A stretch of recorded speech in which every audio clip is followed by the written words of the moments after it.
Welcome.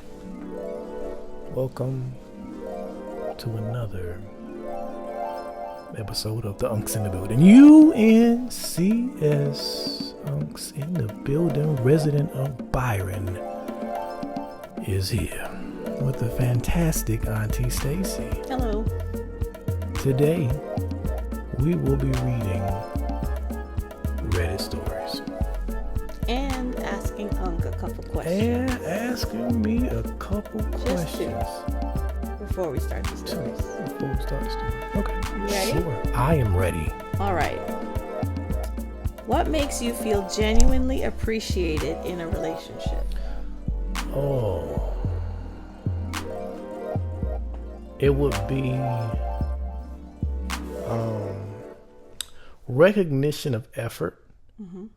So, like, if I know that I'm doing something or have done something extremely difficult, whether I succeed or fail, that trying something that is challenging and recognition of the effort. So is it only something you've done exceedingly difficult or just recognition of effort, period? I mean, kind of both. Mm-hmm. Kind of both. It don't have to be difficult, but just the fact that I'm trying to do something. Mm-hmm. And then I'd say, you said genuinely appreciate it. Yeah. Yeah, I think that I just thought of something so silly. What? Sex, like how that guy said sex. Take You're you to a going to hotel hotel and to have sex.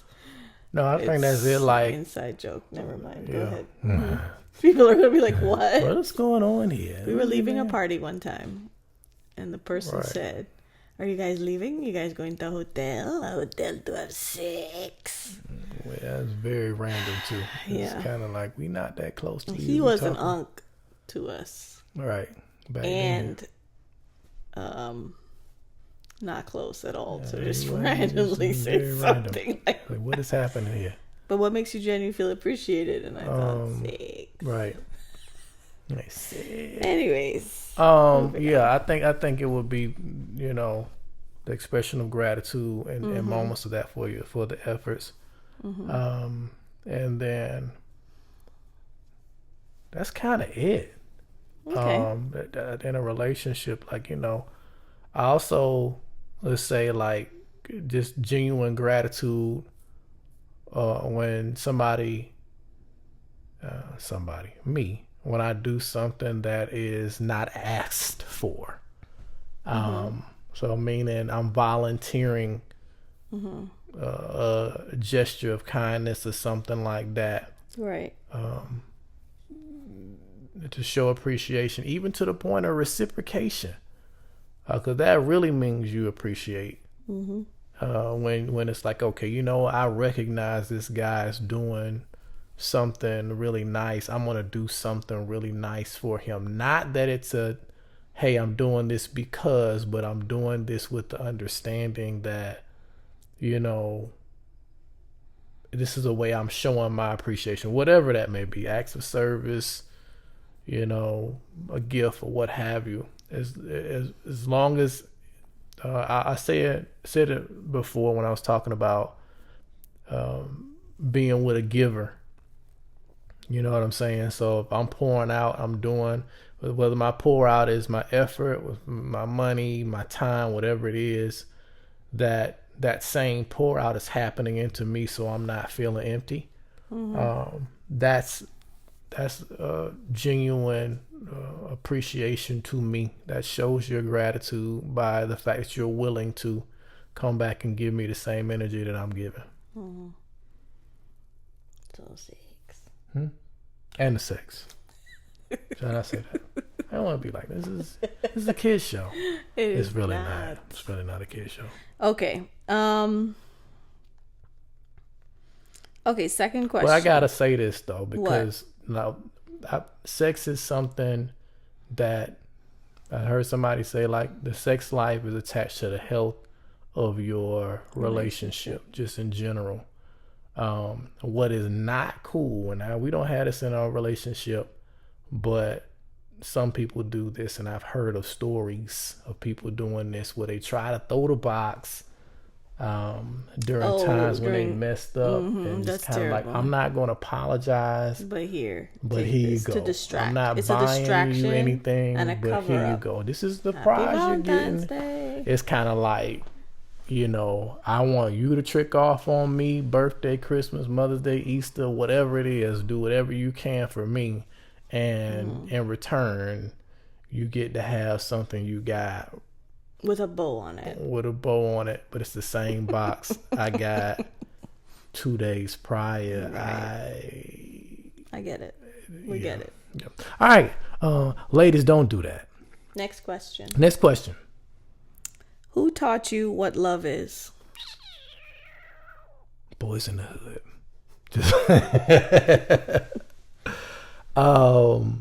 God. Finn. I'm serious though. How did God teach you what love is? The thing about it is, I started. I understand.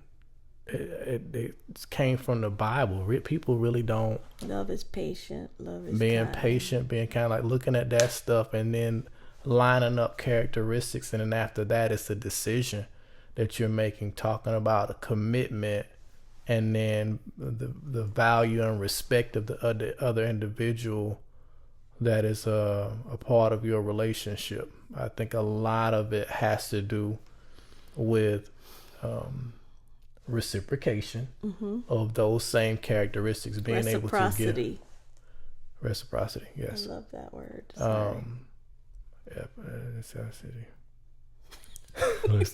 High levels of negrosity. Reciprocity you're came from Lauryn Hill's song. Yeah, it was good stuff. We all were like, interesting word. Yeah. But yeah, so I think that's a huge part for me, as far as learning what it is, because there's a part of it that may start out emotionally, but those emotions, they come and go. You're talking about love, even within a friendship. You're not always gonna like the person. And I think people, not what we had that problem with the asterisk on there, but there's sometimes we're probably sometimes you don't like them. Sometimes we wow. Okay, you know what? Maybe we need to cut the episode. This time off. No, I'm serious. I'm probably annoying you. Yeah, you probably annoy me. But how big is it? That's what I'm saying. Like, like 80-20 is real, folks. Yeah. Like, you gonna get 20% of this. Anybody that doesn't annoy the whole time, 100% of the time, you're not really unrealistic. Being real with the person. You're not, because you're two different people and two different bodies, and we grew up very differently. Like, we have different cultures. Well, I wasn't even talking about, even if it's the same culture, men and women are very different. There you go, even that. But like, your upbringing is different. Yeah. So. Well, not that's wildly what I said, different, but you know what I mean. The reason I say about us like that, it never gets to the point of dislike. Exactly. You know what I'm saying? Yeah. But there's points and where you just kind of like, I need to be by myself right now. Like, let me just, I need to. But each person needs everybody gets that. Yeah. But the other parts of it, it's like, you're not gonna always love the same things. Anyway, to get off of that, but back on the point. There are, you need to make sure that those characteristics, for the most part, of who that person is at the core of them is good. Well, or at least has some foundation values, right? Yeah. Having good values, have some foundation that has their core values are in line with yours.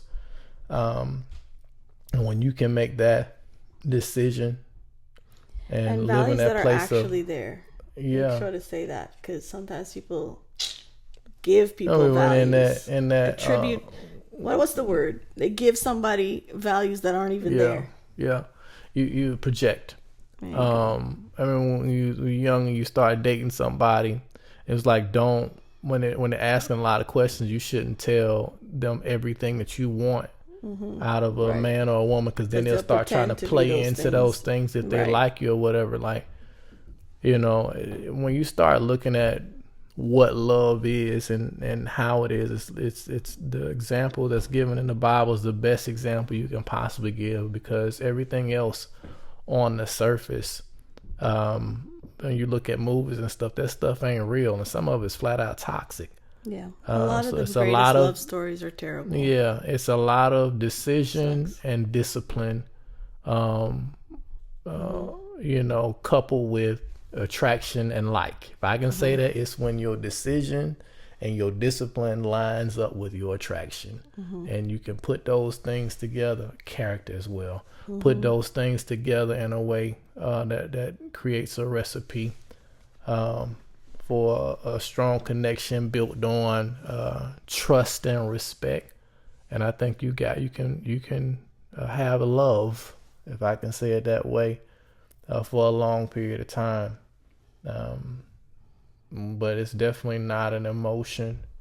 I think that's what people mess up, is because they romanticize this stuff on TV so much, and you look into the relationships like, my relationship is supposed to be this, and this is couples goals and all that stuff, and they be going through hell.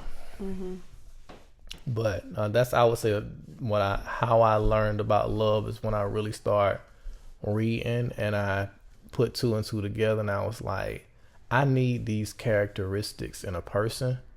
And then after that, okay, let me say, hey, am I attracted to this person or not? And if I'm not, then tap out, because that's not gonna work. I don't care what nobody say, but if there's not a level of attraction inside of you, that's tough. That's tough. Like, I've tried to talk to people like, oh, their personality is just so sweet, and it's just like, ooh. I think people who are it's tough.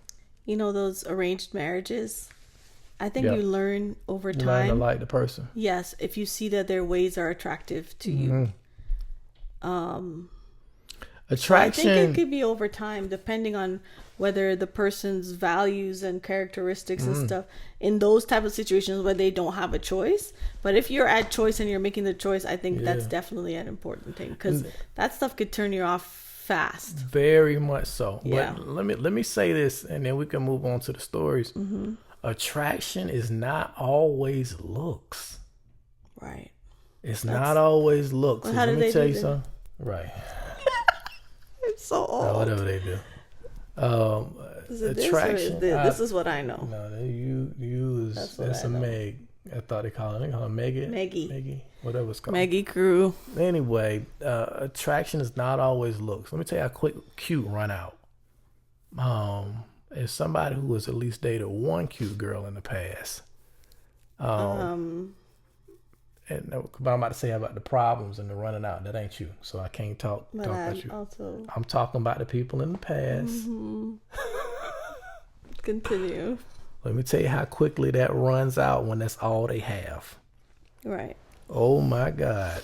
If that's all they have, it runs out so fast. And on the other side, there are some people who have been attractive and not necessarily all that cute. And it's like, I don't even know why I like this person. But it's their way of being. But sometimes spiritually how they are. You just be drawn to certain people who they just got it. And but anyway, I say that to say, once you get all that, the character and the attractiveness on one side as far as what they are, and then you mix that with your decision and discipline, you in there. You are in there for I'm going to read what you said from the Bible. Please do. Love is patient. Where is this coming from? 1 Corinthians 13, verses 4 to 8. Say it again. Love is patient. Love is kind. It does not envy. It does not boast. It is not proud. It does not dishonor others. It is not self-seeking. It is not easily angered. It keeps no record of wrongs. Love does not delight in evil, but rejoices with the truth. It always protects. It always trusts, always hopes, always perseveres. Love never fails. Right. So, thank you. I should hit you with that Baptist. Ready? Read. No. You don't know nothing about that. Born these are people Trinidad Catholic, back in the day. Baptist. To have a reader, so the preacher be up and he didn't read his own Bible. Oh wow! Somebody else would be sitting to the side. And he, for some reason, just kept interrupting him. I don't know why they used to do that. No, stop right there. No, but the thing is, those characteristics of a person have to serve as that foundation to really set you up for success for the long haul. Because if it ain't there, it ain't gonna work. It ain't gonna work. All right. Okay. Ready? All right. Story number 1. Okay. I'm ready like SpongeBob. Let me get the story. The SpongeBob, that was like 25 lots years of or stories. something. You know what? I have something to say. You never seen SpongeBob? I've never watched a full Oh episode. my god! Oh my gosh! I was probably too. I felt like when SpongeBob came out, even though I know the characters, but I feel like I was old. I might have been too old. That's what I'm saying. I felt like when SpongeBob came out, I felt like I was too old to be watching cartoons, and I watched it anyway. But then some of the jokes on there was very adult. Cause somebody answer this question: how old is SpongeBob supposed to be? I don't he know. lives I don't by know himself. Yeah. He has a full-time job as a fry cook in the back of this Krabby Patty, whatever the place is called. He's driving, but he sucks at it and fails. And it's like, are you a teenager? Are you a grown man that just never, because you in driving? What? How old are you? I don't know. I don't. Everybody lives alone. Well, maybe they're... His mom comes and visits sometime. Right. So they not like, I don't know. He acts very childlike, but at the same time, it's like, are you 30 or 13? I think that's why there's appeal for both sets of some of the jokes on there. Kids and adults alike. Okay, this one is from the subreddit, Am I the A-hole? We love those. Am I the a-hole for sleeping with my sister's boyfriend, but it's not what it sounds like? It's exactly what it sounds like. We don't know yet. We know this. Anytime you have sex, you check into a hotel and you have the sex. You had an opportunity to not have the sex. Listen to the story. Go ahead. My sister, 26 female, is dating and soon to be engaged to my 25 female ex-boyfriend, 26 male. So say that one more time. Sister's 26, she's 25, and her ex-boyfriend is 26 male. Okay. So it's her ex-boyfriend. Yeah, I got you. It's OP's. I know he's planning on proposing, or was, as I was helping him. When I was 16, I dated my sister's now boyfriend. She's helping him prepare the proposal. Oh my gosh. When I was 16, I dated my sister's now boyfriend for about 6 months. It wasn't a super serious relationship, but we, as most teenagers do around that age, had sex. We did it a few times, but nothing obscene. The relationship ended amicably because we simply didn't want to date anymore. There was no harsh feelings, and we remained friends throughout high school and college. You know what that was? Unmagical box. Stop. I'm just joking. When my you shouldn't have been doing that at 16, no way. But go ahead. 16 and what was that show? The pregnant one? 16 and pregnant, I think. Is that what it was? It's like a that. very simple name. Very simple. When my sister was around 23, Judgment. She moved back to our hometown a year or so after college, and he was living there also. So this is almost a decade later. Decade 23? No, I'm saying everybody get married is now. Oh, now, yeah. Yeah. They began to spend time together, and she asked if it would bother me if they began to date, I had absolutely no problem with it and told her that there were absolutely no weird feelings and I didn't even consider him a serious relationship as it was nearly 10 years ago. Right. They've now been dating for the past 3 years and he plans to propose and has even asked for my help. Okay. Now for the actual conflict. Now they had sex again recently to see if it was over. If it was really... About a week ago. Oh my God. Stop redditing I'm up sorry. the story. I'm just trying to just... Listen to the story. And trying to adding all the issues with Reddit. Trying to pull my sleeves down in my thing. My jacket hoodie thing. Whatever this is. Go ahead. About a week ago, I, my sister, her boyfriend, and a few of our mutual friends went out to dinner.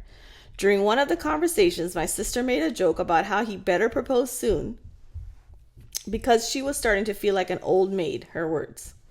I asked her what she meant, and she said that they were both saving themselves for marriage. Oh my God. I asked her if she meant this in just the relationship or if she was saving herself, period. She said they both have been saving themselves for their whole life. I gave her boyfriend a strange look from across the table, and she caught it. She asked why I looked at him weird, and I said it was nothing, and I tried to move past it. She insisted I tell her why because she thought I was judging them. I confessed that we had sex in high school, although it didn't mean anything. She got mad at him first for lying, and somehow he managed to convince her that that never happened. Oh my God. And she got mad at me for making stuff up and, direct quote, trying to sabotage our future marriage because you're not over him. I told her why I was in fact completely over him and that I was also not lying, and then they both got up and left. My friends know I was telling the truth and have tried to contact her and back me up. She hasn't answered any of them and texted me the day after saying that I wouldn't be invited to the future wedding if I didn't admit to lying. I do feel really bad and wish I hadn't said anything or lied about why I looked at him, but I feel like I owed it to her because she's my sister and he was lying. Should I have handled it differently, not have told her at all, etc.? Am I the a-hole? So, let me tell you something, man. These stories, man. You want to try to do this clickbaity, what do they call it? The title is just inflammatory. You didn't sleep with your sister's. She did. She slept with her sister's boyfriend. She did, but what would you have her write it? How would you have written it? I don't know. Back in the day, my ex it's too long. It's too long. You're right. So this is very misleading. It's not misleading. No, it's exactly it was what happened. It was. You have to listen to the story, you judgy uncle. Anyway, is she the a-hole for telling her? She's trying to protect her sister. I can't call her a-hole. She's trying to protect her sister. The thing is, whether this was in private or in public, it would not have mattered because she still wasn't going to believe the sister. She's going to believe what she wanted to believe, which is crazy, but it's crazy that this fella would just be lying. Mm-hmm. She's not the a-hole. She's not because of the way that it came out. Like, first of all, you're dating someone your sister was with. Those are questions she should have asked. The older sister. This should have came out a long time ago before you started dating this guy. Well, she should have asked her. Let me tell you something, man. I'm not going to talk to somebody historically. I would not have talked to somebody who I know that my friend has had sex with. What was it historically about? Because I'm not dating anymore. Oh, I thought you were trying to say something about somebody that you have dated. No. I'm saying that I'm not dating anymore, but I'm saying historically when I would not talk to somebody who I know they were in a relationship, like, because you know what happens. Like, unless this is some old elementary school stuff where we was like 10 and it's kind of like, well, y'all wasn't doing stuff back then. It's just one of the first questions that you ask. I remember this comedian, I forgot his name.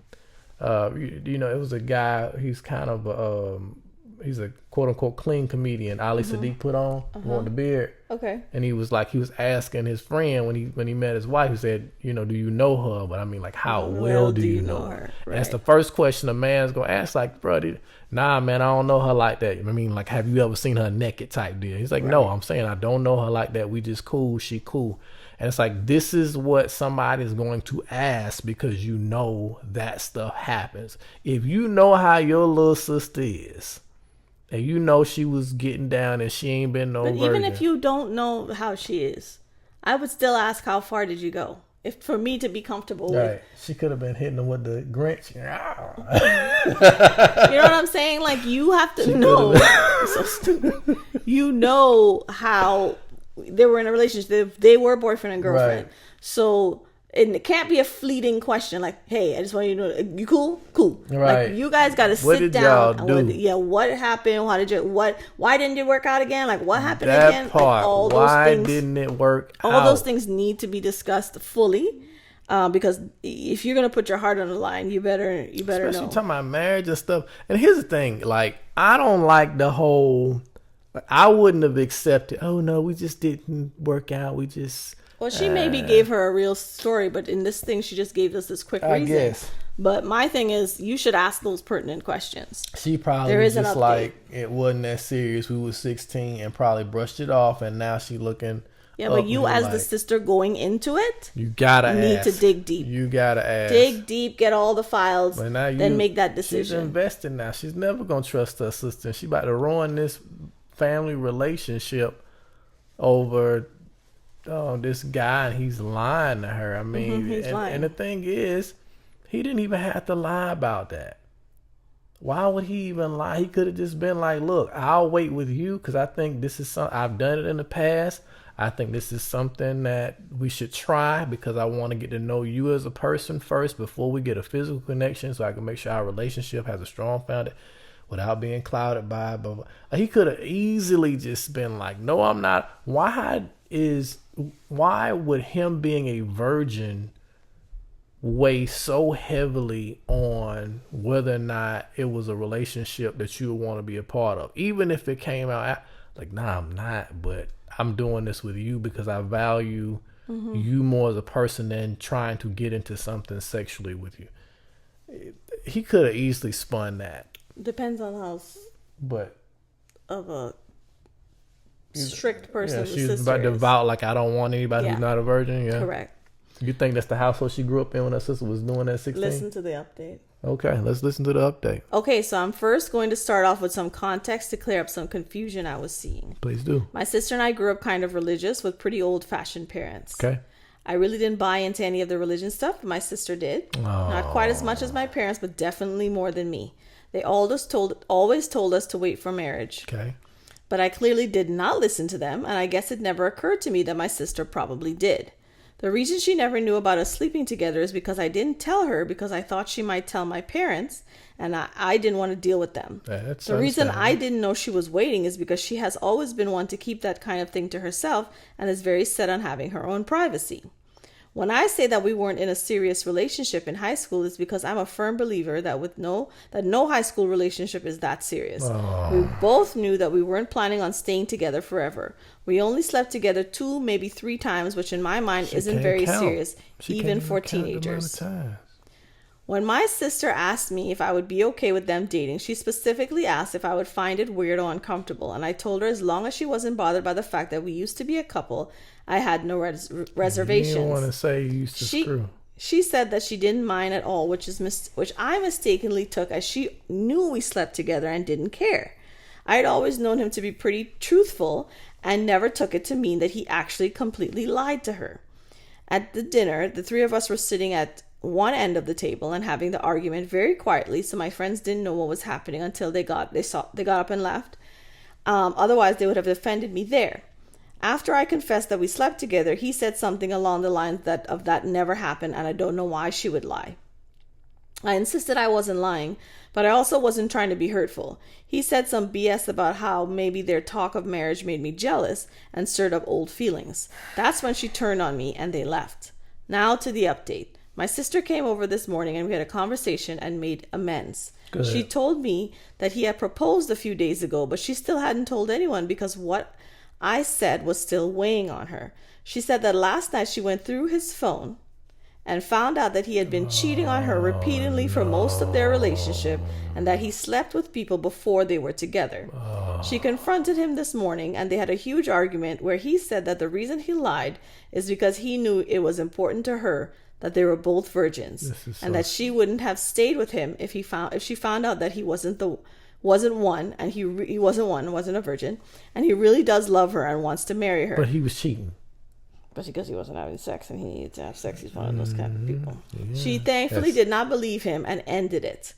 She came straight over to apologize and hear my side of the story. She should have. I asked her why she blindly believed him and left the restaurant and wouldn't answer me. And she said that she was embarrassed because waiting till marriage has always been a big deal to her, and she didn't want to believe that he wasn't as committed to her as she was to him. I, of course, accepted her apology and we both decided to move past it and always trust each other. She has also decided that she's going to take some time to reconsider what values are the most important to her. Come on. All is now well. Our ex is ttally TA. What's Lord TA? Jesus. I don't know. It's totally TA. And please don't say anything rude about my sister. I love her a ton and she's just had a weak moment. Right. This is the problem, as they say, where in the Christian circles at church, they don't tell you how to court. They don't tell you how to date. They don't tell you how to get into a healthy relationship. You either got people flat out saying, don't do it. Or there being no conversation at all. And I've seen this one group. There was this one group of, it's like a youth group. And I know they used to do like chaperone dates where it was kind of like they would couple off. And I was like, this is a lot with the whole, it was almost like arranged dating. It was very odd. I'd never seen anything like it. So explain the logistics. You would go there as a group, as a single person, and you knew I'm going to go on a date with somebody, or you knew you were going on a date with. Okay, so this Melissa.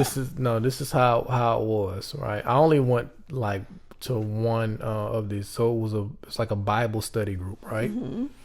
At this time, like, you're trying to find like-minded people. You're trying to study the Bible and stuff like that. So I found this youth group. They were sitting down. But then, like, after they did their Bible study or whatever, they split. And the men went one way and the women went the other. And that's fine. I'm like, okay, cool. Because I understand y'all want to have some conversations about how people were dealing. So one time, this guy, he's like, yeah, I'm going out on a date with such and such. Because they was kind of like...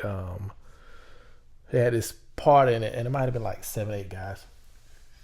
They had this part in it where they would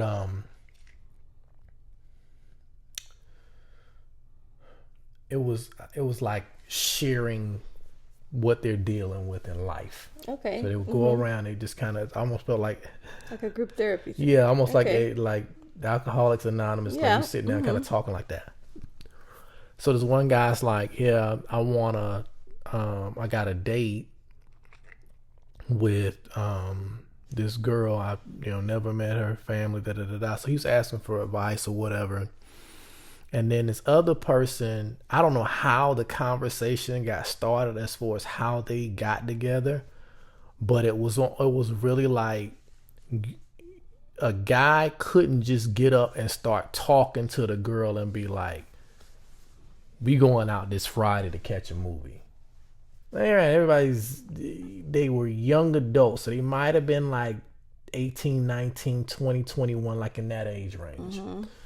And it was a thing where I heard, I don't know, again, I can't remember, this is 20 years ago. So I can't remember exactly how the conversation started, but I remember the guy who was like the little group leader telling the guy like, hey, it was the different guy, not the same guy who was sharing, was telling the guy like, hey, if you want to talk to such and such, tell me and I'll tell the female group leader, and then she'll tell this person, and they kind of arrange this thing so that they can all go out. And I understood it from the standpoint of, I don't know how we got on this, but I understood it from the standpoint of like, hey, you want to make sure people aren't in, danger of, like crossing that line. No, listen, I understand it. Listen, if you're a part of a group and you're consenting with the way that that's happening, and if you want to be a part of this group, these are the rules. And then you have to engage. I usually got on that. And if you want to engage that way, that's one thing. But I mean, so this is my point, because I brought up the fact that within Christianity, a lot of the conversation is not held properly. It's not held in a healthy manner, being like, hey, how do you date in today's world? Mm-hmm. And it's kind of like one side of the spectrum to the other is extreme. Mm-hmm. You go out now, it's kind of like you're not talking to people in the quote unquote world. You're not in a relationship in their mind until you have sex. Right. You know what I'm saying? Or just sex is something. Who cares? It's nothing. And it's still got to be just as normal as going out to dinner. There's a wide range. It's very much so. It's like you can have how people engage. There's some people who can have sex, and it's like, yeah, we have sex, but we're not together. Yep. Then you have people who like, we have sex, we go together. Mm-hmm. Then you got people who are like, okay, we go together, but it ain't official until we have sex. Mm-hmm. Then you got people who are like, okay, we don't need to have sex to be together. And it's like, this is a wide But that's why spectrum. The conversation, we talked about the communication. That's why you have to understand that's why that guy lied to her. Yeah, that's why he lied to her. Said, that's why I said it made sense when she said she was devout. Then I want to, and him saying, well, the thing is, I'm a born again virgin. Basically, I want to do that with you. He didn't say that, but I'm saying he didn't, because well, obviously he's a cheater and a liar. Right. So he just went to the easiest thing, which would have been, let me lie to you so I can get what I want. Right. So I feel like, and this is the problem with not talking about it, is sometimes it's on some fools rush in. Because they 3 years ain't really rushing in at all. But a lot of times in Christianity, when they talk about people dating in the church, it's kind of like, boom, boom, boom, boom, boom. We got to hurry up, because if we not, you want to have sex so bad, and you don't. But you don't even really get to know the person. It's just about rushing to avoid quote unquote sin. You rush into this situation. It's like, no, you need to be taught what to look for, and then have the beginning of your relationship be healthy. Let me teach you how to do this. Mm-hmm. Find a way to connect with this individual mentally before you connect with them physically and spiritually.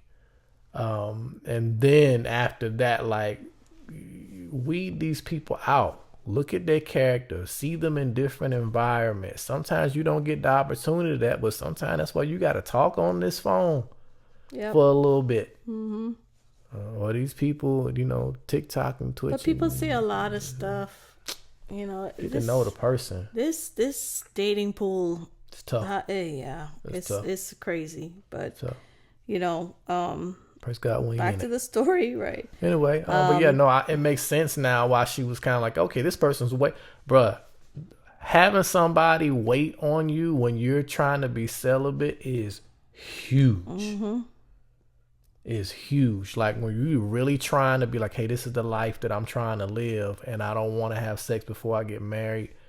That one thing can weigh out 80% of a bad person, because they sitting here. And that's why she was blind to this dude cheating and all kind of wild stuff, because you're just like, oh, he's waiting on me. I've seen some people who got married, and I'm like, ooh, mm-hmm. And they don't even like each other. Right. And yeah, we're going to start there. Next story. All right. Story number 2. Am I the a-hole subreddit? We love Am I the a-hole for not warning my brother? I was applying for the same position he wanted and is now calling me unqualified. My brother walked into my office yesterday and I watched his face go white. I'm 29 female, he's 32 male. Growing up, everything was about him. Every dinner conversation revolved around his football games, his grades, his college plans. I wasn't ignored exactly, but I was background noise. My parents would smile politely when I showed them my report card and then immediately ask my brother about his latest achievement. When I said I wanted to study computer science, my dad actually laughed.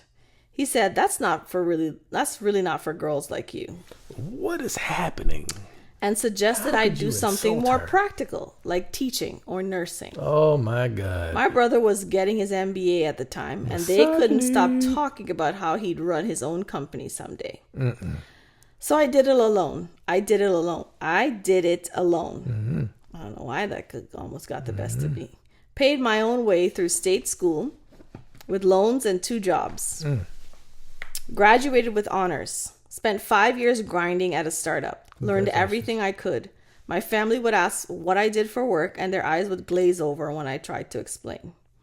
My brother, meanwhile, got hired at his dream tech company right out of grad school because my dad knew someone.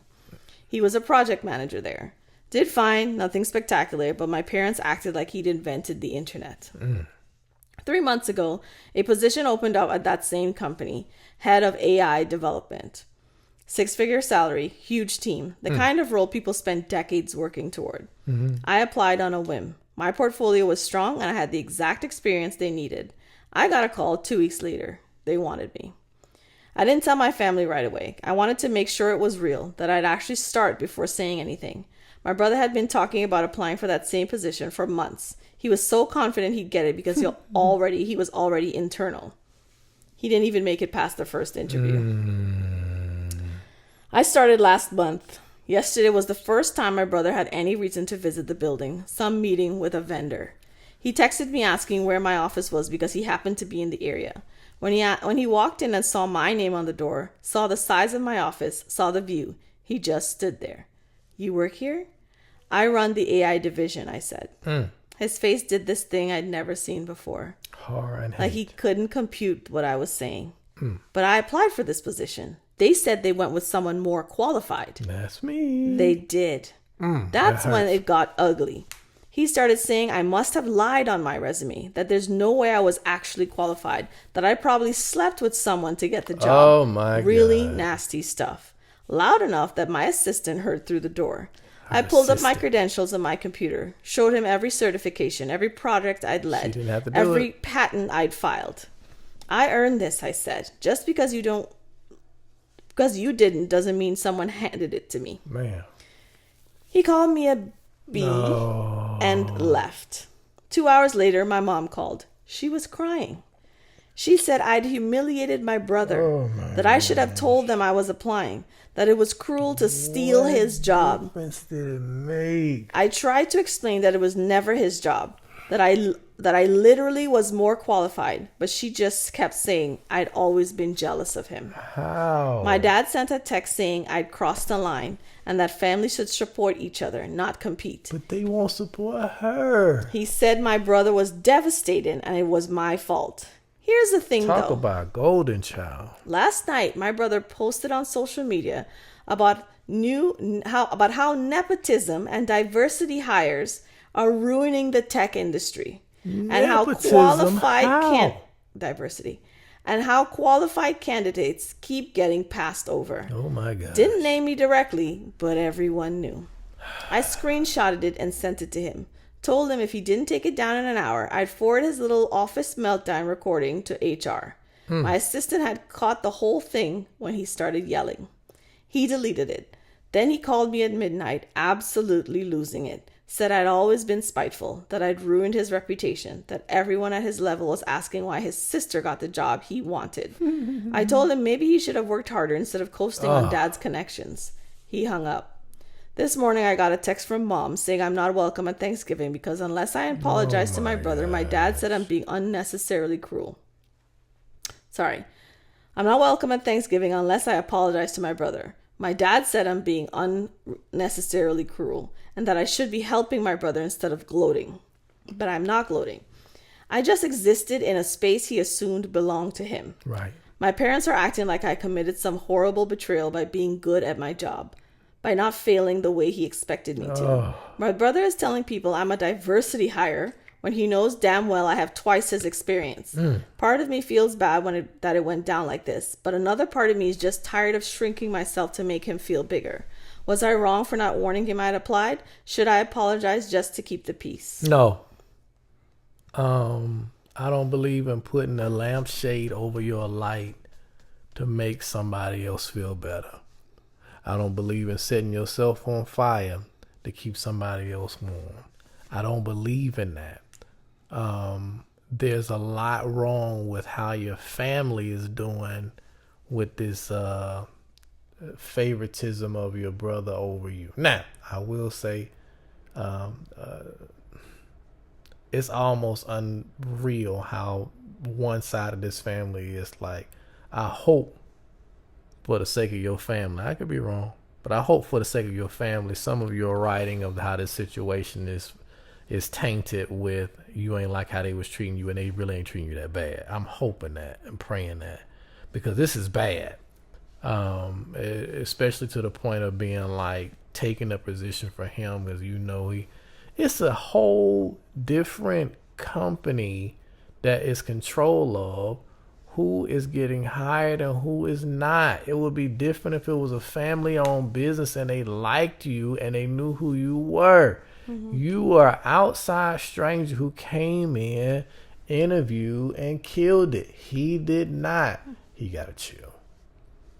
And it's one thing for him to think that, he could be egotistical, think that it's mine, I can't be with my sister, all the things. But for the parents to co-sign, is crazy. And it's one thing to be seen as that's nice. Yeah. And for them but for them not to know anything that she's doing, to not understand what she's doing, to not take any interest whatsoever. I mean, at this point, that's the only thing that feels a little fantastical to me. The reason I say that is because if her and the brother are doing the same thing to the point they can work in the same company, apply for the same job, how could they act like they don't understand what she's doing? So it doesn't sound like he was doing exactly the same thing. It sounds like he was in project management. Right. And going for the same position. My brother, meanwhile, he graduated with honors. She graduated with honors. She did a startup. Brother got hired as a dream tech company right out of grad school because the dad was a project manager there. Right. The dad was a project manager. Oh, the dad was. I don't know what he doing there. Okay. Neither here nor there. Family is trash. The family is trash. All of them. Assuming this story is real, because I'm hoping it. Maybe that's what I'm saying. Something is fantastical here. A little bit of fantasy happening. We all know that this stuff happens in terms of favoritism, ignoring the other, golden child, that kind of stuff. Hoping that it's not real, because this is very sad for her that she can't even, celebrate her wins, that she didn't even tell them. That's what's weird. Like, okay, she said she wanted to know that it was real before, so she started working there. That's when you start telling, when you have your first week there.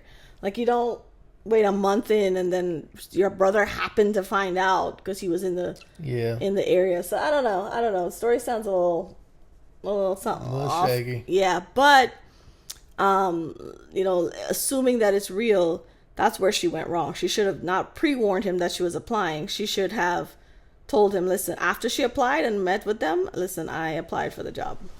Or when you wanted to wait until it was real, it's fine. But now it felt like a weird slap in the face.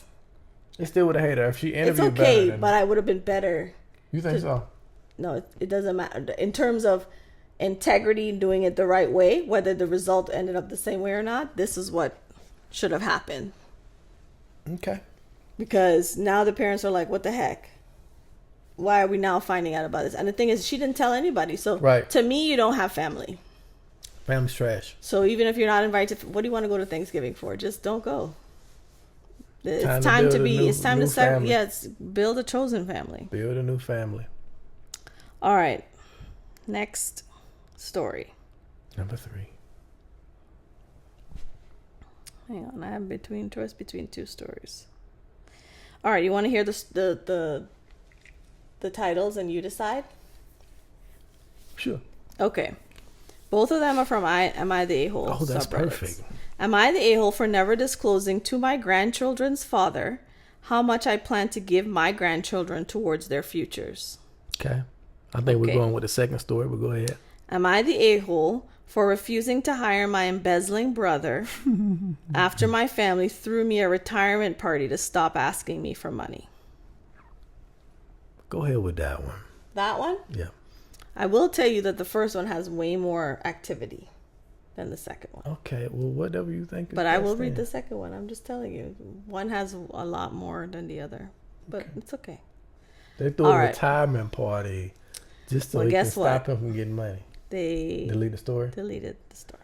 Oh my gosh. Just don't want me to be great. No, it's fine. Just do the other story. It'll save time. I'm lying. I pressed the wrong button. We're good to go. You deleted the story. Am I the a-hole right for refusing to hire my embezzling brother after my family threw me a retirement party, quote unquote, to stop asking me for money?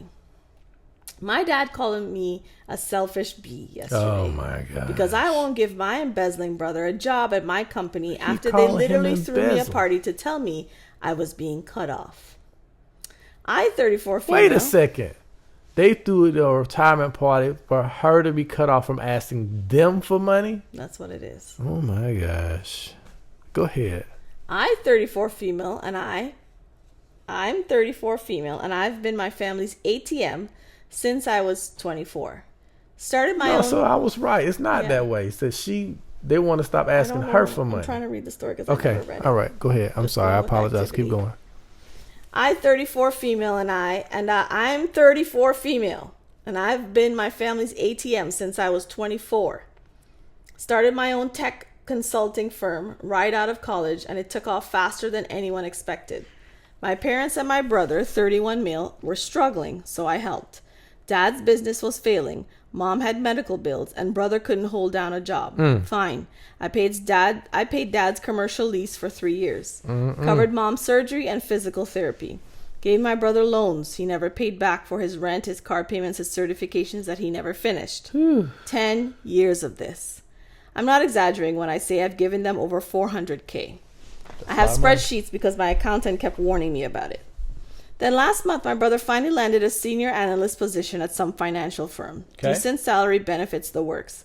My parents were ecstatic. They insisted on throwing a family celebration dinner at this nice restaurant. I thought it was for my brother's new job.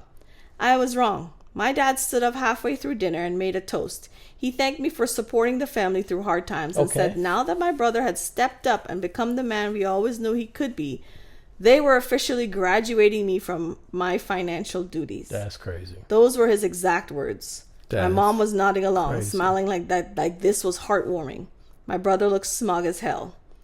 Then my dad said, "We're calling this your retirement party. You've done enough. We don't need your money anymore." Everyone at the table clapped. My aunt, my uncle, my grandma. I get what they're like trying I'd to say. just been honorably discharged. Yeah. I sat there holding my wine glass thinking I'd entered the twilight zone. I paid for that dinner, by the way. They stuck me with a $600 tab one last time. Ooh. I didn't make a scene. I smiled. I said congratulations to my brother and left. Parting gift. Then I blocked all their numbers except my dad so I could handle actual emergencies. 3 weeks later, my dad calls at 6 a.m. My brother got arrested at work. FBI agents walked him out in handcuffs in front of everyone. Turns out he'd been embezzling from clients' accounts. They're saying he stole over $200K in the 4 months he worked there. His fancy job? Gone. He's looking at federal charges and his lawyer says he'll probably do time. My dad was hysterical on the phone, crying, begging me to help pay for a better lawyer. I said no. He called me cold, said family helps family. I reminded him I'd been retired from my financial duties. He said that this was different, that was a celebration. This is an emergency. It was weeks ago, Charlie Murphy. I hung up. Then yesterday, the real crap show started. My brother's girlfriend left him and he moved back in with my parents. Dad called me and asked if I could give our boy a chance by hiring him at my firm once this blows over. No. He actually said blows over about federal embezzlement charges. I laughed. I couldn't help it. I said there was no universe where I'd hire someone facing federal charges at my company, family or not. Plus, I don't hire thieves. My dad lost it, started screaming that I was abandoning my brother when he needed me most, that I'd always been selfish with my money, that I clearly never cared about family. My mom grabbed the phone and told me I was being vindictive and holding a grudge over a silly party. She said my brother made one mistake and I was acting like he murdered someone. One mistake, $200K in theft, okay. My brother then sent me a long text from my dad's phone about how he'd hit rock bottom and needed support, how he'd always looked up to me, how he'd pay me back someday if I just helped him now. The same crap he said 10 years ago about the $8K I gave him for starting his own business that never existed. I didn't respond. Now my extended family is getting involved. My aunt says I should at least help with the lawyer because he's still my brother. My uncle said I'm being cruel during a crisis. My grandma left a voicemail saying she's disappointed in the person I've become. The person I've become is someone who spent a decade being a bank and got a retirement party as a thank you. And now they want me to fund my brother's legal defense for stealing from people the same way he stole from me for years, just without the paperwork. But they're playing the family card hard, and part of me wonders if I'm being too harsh. He is my brother, even if he's a disaster. Maybe I should help with the lawyer at least. Am I the a-hole?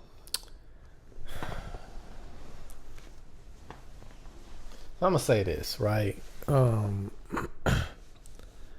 I get not hiring this individual after they stole.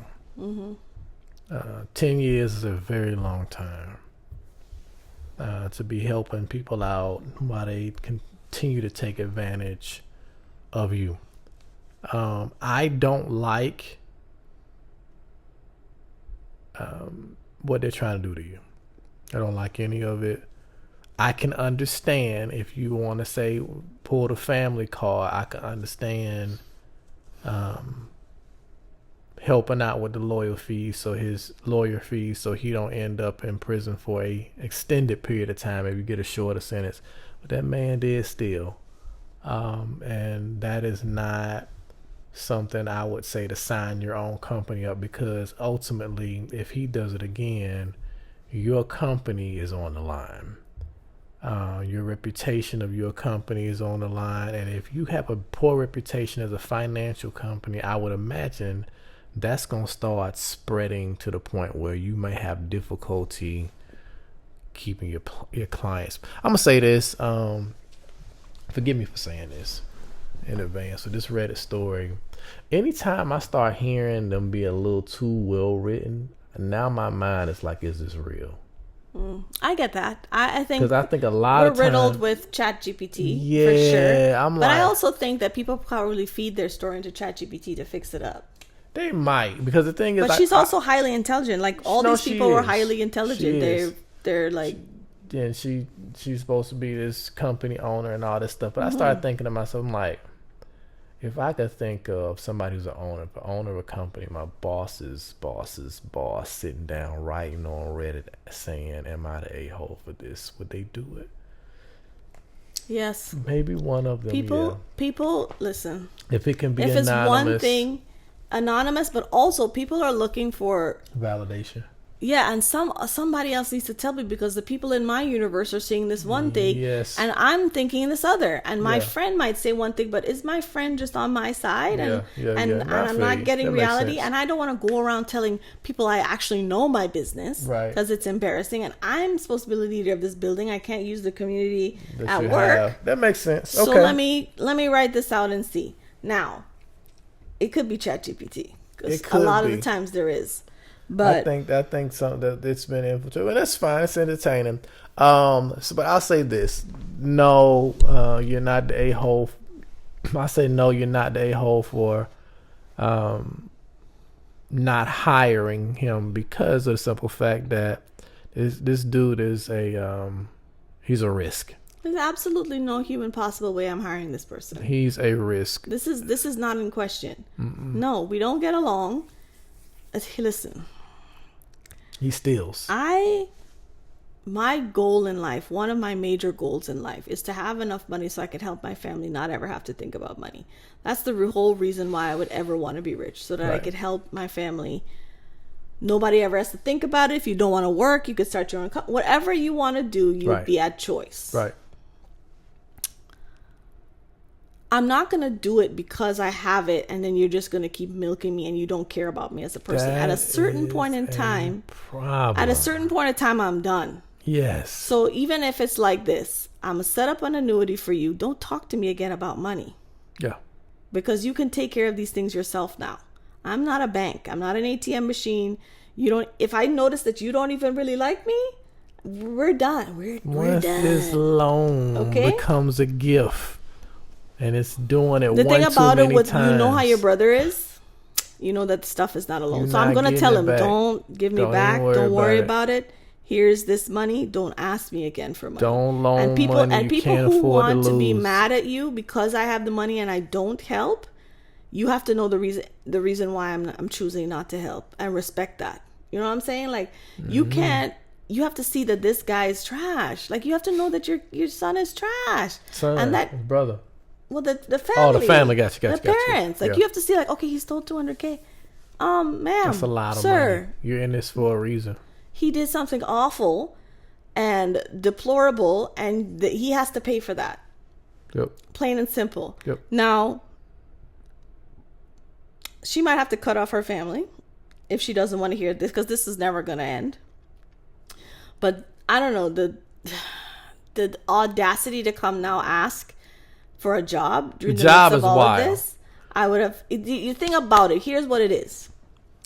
You have no boundaries. This is I don't want to victim blame here, but you have no boundaries. You've let them run over you for 10 years without standing up to either one of them. And it sounds like, okay, dad's business was failing, so you helped it out. That's notable, right? That's good. Mm-hmm.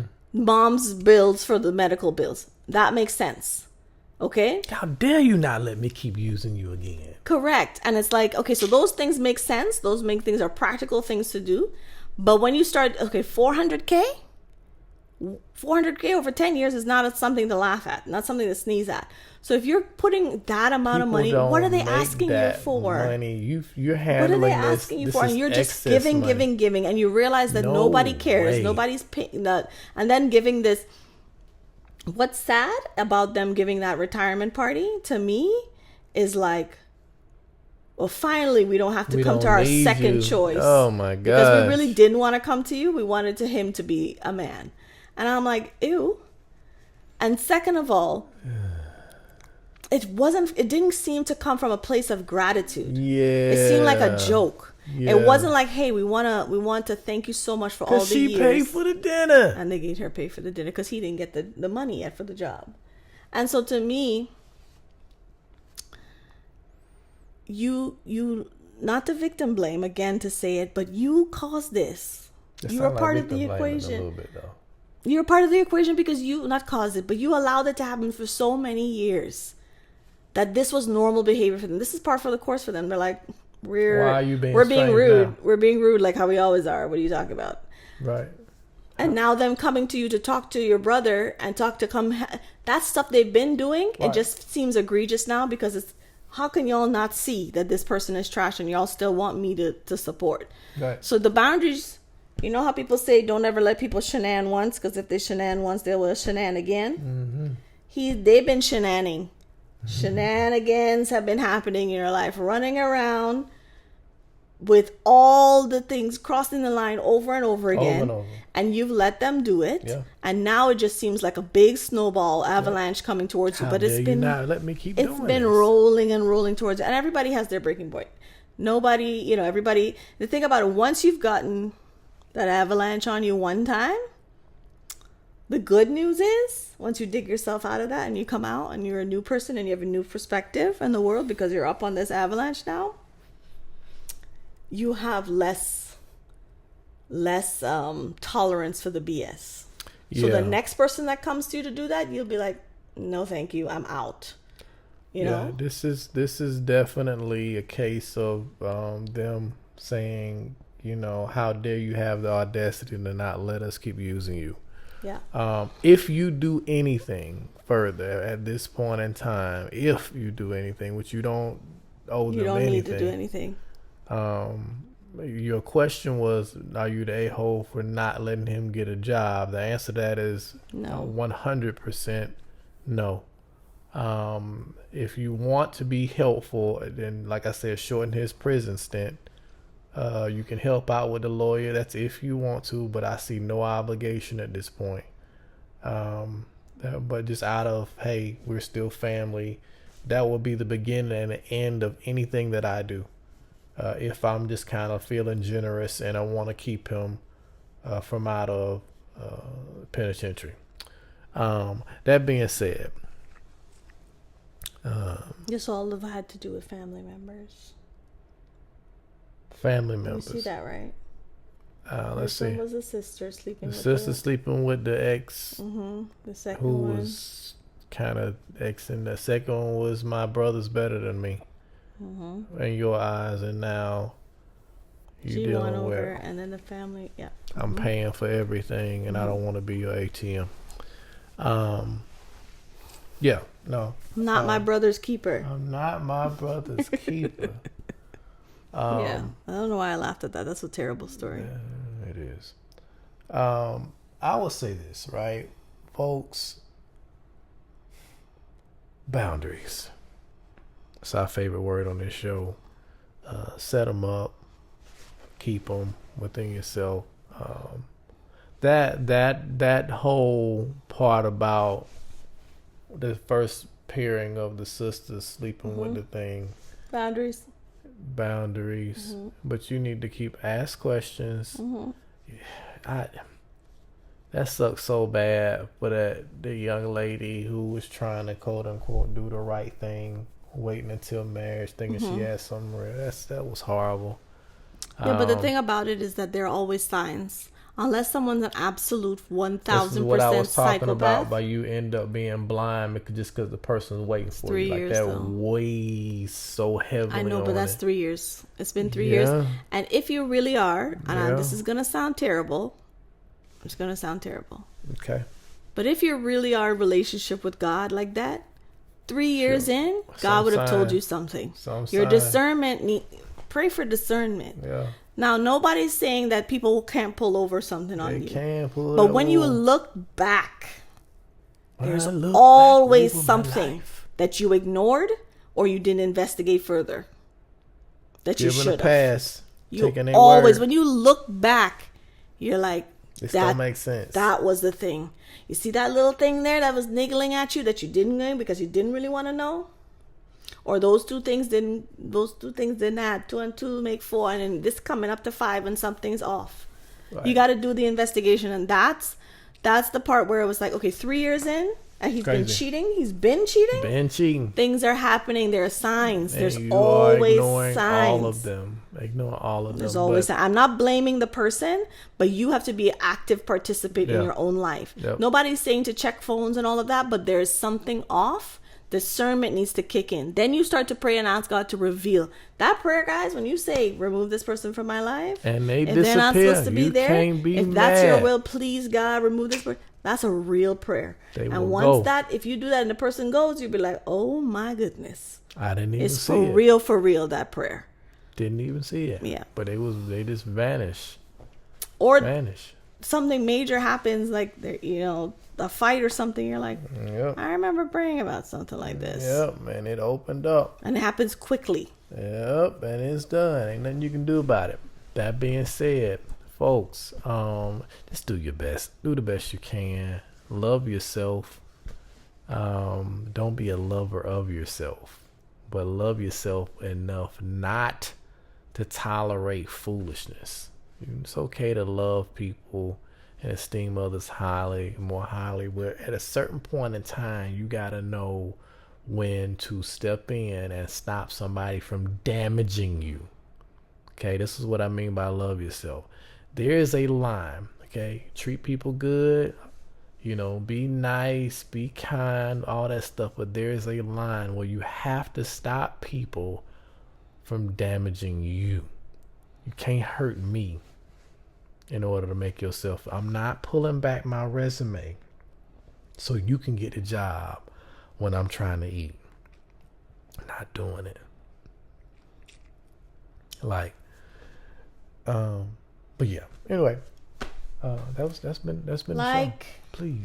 Please like, comment, subscribe, and share. And share. I always forget that one. Share. And comment. We need to comment. We appreciate you being a part of the community. Thank you for watching the last video. Please watch this video. And if any video that you missed, like and comment and share those too. We appreciate you and goodbye. Bye.